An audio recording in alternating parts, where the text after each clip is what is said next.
How's it going, everybody? Welcome back. And today we're going to be taking a look at VPN Unlimited. So this is one of those VPNs that I'm not exactly sure how popular it is, but it seems to be in the news here and there.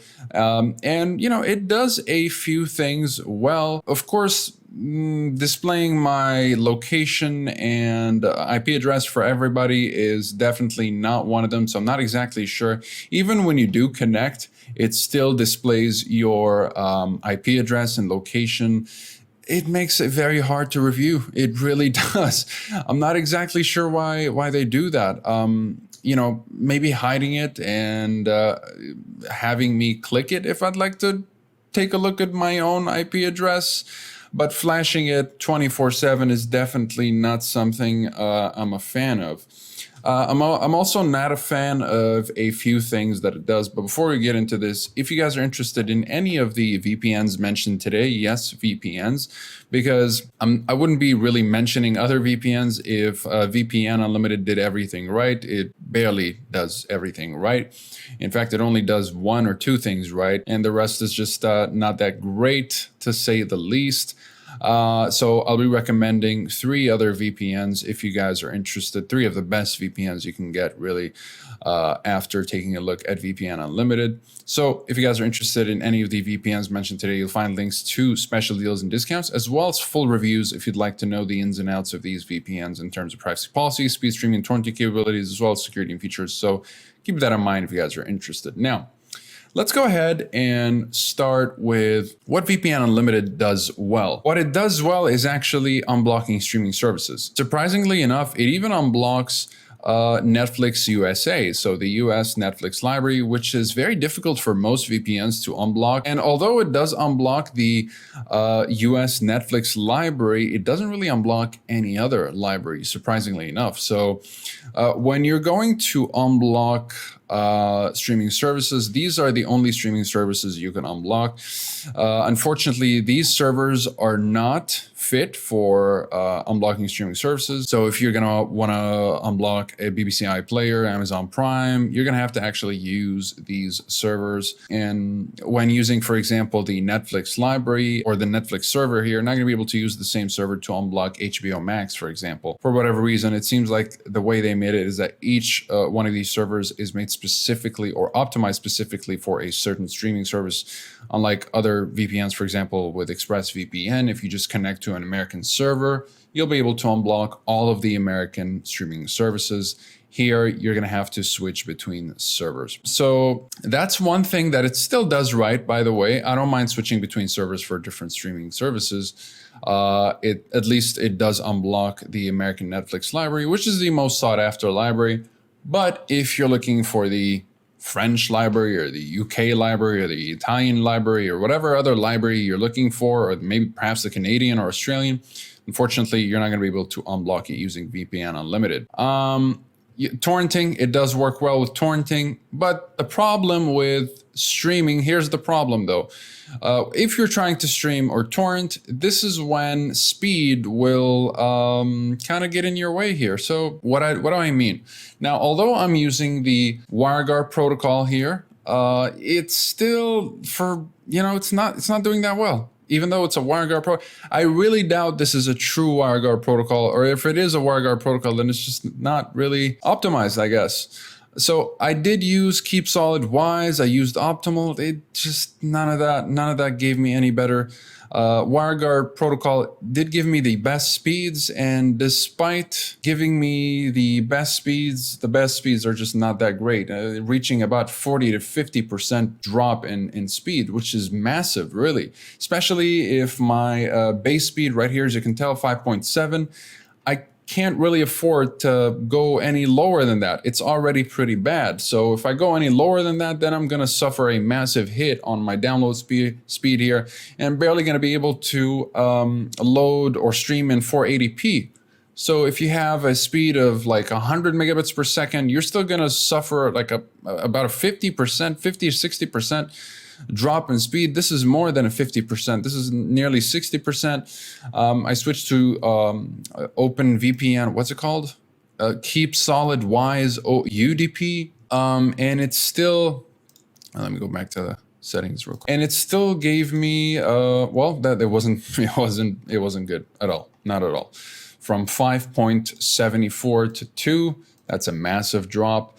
So this is the French server, by the way. And then I switched to the Italian server to try it out. I did get slightly better, but it's still nearly a 50% drop, about 50 actually. And then I tried the American server and just went down to 2.1. Yeah, not good at all. These speeds are not even mediocre. It's less than mediocre. So I mean, you get better speeds when using OpenVPN TCP with ExpressVPN, for example. So, and TCP is supposed to be super slow, but here I'm not even able to get less than a 50% drop in speed, sometimes 60 in this case right here. So yeah, not very good. I mean, you've got stop DNS leaks, but is it really going to work very well if the kill switch itself does not work as intended? The kill switch doesn't always disconnect your, if you didn't know what a kill switch does, it will disconnect your internet connection in case the VPN disconnects unexpectedly. It doesn't work as intended here. DNS firewall, by the way, will allow you to filter specific websites. So if you have kids in the house and you don't want them accessing certain websites, this will allow you to do that. Although you don't really need a VPN for that. You can just do that through your by accessing your router app, and you'll be able to do such filtering. You don't really need a VPN for that. What else does this VPN do? I mean, I think the only thing it does well is just unblocking Netflix. Besides that, it really doesn't do much. Again, the kill switch doesn't always work as intended. Oh, the questionable data collection, by the way. So, this is not good. This is just not good. So here it says, we may also collect personal data, such as email, contact information, website, and app diagnostics, analytics, etc., from third parties, such as marketing, research, sales, lead generator companies, social networks, as well as from any publicly accessible sources. That's a lot of information. So are they going to collect my Twitter information, my Facebook information?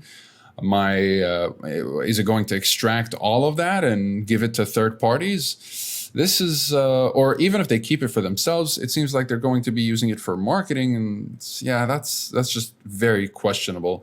That alone is enough to really deter me from using VPN Unlimited, and I downloaded VPN Unlimited before I even looked up the privacy policies, so I guess it's too late for me. But yeah, I'm actually going to uninstall it afterwards, since I already have or use much better VPNs.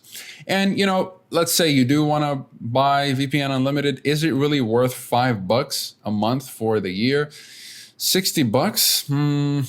I've got better options, and these better options are definitely not going to be flashing my IP address for everybody to see on the internet while reviewing the VPN here. So, of course, as I said earlier, we've got ExpressVPN, NordVPN, and Surfshark, and all of which they do cater to all kinds of budgets. So, you don't have to pay, if you don't want to pay a whole lot for Express, you can go down a notch with Nord, and you can go even cheaper with Surfshark, one of the cheapest VPNs, but still one of the highest performing VPNs in the industry if you're looking to unblock a streaming service, for example. Now, granted, NordVPN and Surfshark are going to struggle unblocking the American Netflix library, something that VPN Unlimited surprisingly does quite a bit well. However, since VPN Unlimited cannot unblock any other library, you've got NordVPN able to unblock, NordVPN and Surfshark, they're able to unblock a whole bunch of libraries, except for the States library. Now with ExpressVPN, you'll be able to unblock the States library, though you might have to, since Netflix has been cracking down on VPN traffic very lately, you might have to just switch between a few servers in order to make it work. If the New York doesn't work, if the New York server doesn't work, don't worry, one of these servers will work. Just pick one of them, move on from East Coast to West Coast to Middle America, and one of these servers will work for sure. So with regards to Netflix, using Netflix as a reference, ExpressVPN is able to unblock up to 18 Netflix libraries, 10 with Nord and 15 with Surfshark. So very good overall. Of course, the speeds are going to be in between 10 and 20% drops. Sometimes even below 10% with NordVPN's Nord Links, because Nord Links is a true WireGuard protocol, unlike VPN Unlimited's WireGuard protocol, which doesn't seem to be a WireGuard protocol, unless it's just very badly optimized. So Nord Links offers really good speeds. You've got of course, all the kill switches work as intended, but you also have an app kill switch, which will end task of selected applications rather than the entire network. And of course, you've got split tunneling. You've got custom DNS and a handful of protocols. Well, the least bit of protocols here with NordVPN, but all you need is Nord Links, really.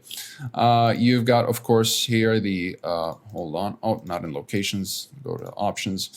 The kill switch, split tunneling, super easy to use, and a bunch of protocols. I'd recommend just sticking to lightweight UDP. Same thing with Surfshark. Oh, by the way, in NordVPN, if I haven't mentioned, you do get specialty servers, and if you switch to OpenVPN, you will get 2 extra specialty servers, including dedicated IP and double VPN, which are also existent in Surfshark, also known as multi-hop and static IP. And you've got, of course, the kill switch whitelister, which is split tunneling, and ad blocker, which is also available in NordVPN right here. In general, it's called CyberSec. And you've got no borders mode if you'd like to bypass the Great Firewall of China, and only if the regular servers don't work, you can just use no borders mode. Definitely stick with WireGuard protocol. Shadow socks will help you reach banned websites if you are having trouble reaching websites, if you're in a restrictive country. And that's pretty much it, really. With regards to devices, ExpressVPN will allow you to secure 5 devices per subscription, 6 with Nord, and an unlimited amount with Surfshark, which is really, really generous. Here's the thing, though. If you want to secure an unlimited amount of devices with NordVPN and ExpressVPN, you're going to have to download these VPNs or install these VPNs, rather, on your routers, and compatible routers can cost quite a bit. Now, the router app for ExpressVPN is excellent, by the way, super easy to use and configure, such as the UI itself. It looks pretty much the same on all the devices you're using, be it a smart TV or whatever it is you're using. Super, super, super easy to use and very consistent and reliable. But with Surfshark, they're giving you the option to just secure an unlimited amount of devices without having to use a costly compatible router. So that's pretty cool. Again, if you guys are interested in any of these VPNs, feel free to check the reviews down below if you'd like to know more about them, including the advantages and disadvantages of each VPN. Definitely check them out. And if you do purchase one of these VPNs and decide to give yourself a refund, you do have 30 days to return these VPNs. You also find links to special deals and discounts, so feel free to take advantage of them while you can. Thank you guys very much for watching. I'll see you guys in the next one. Have a wonderful day.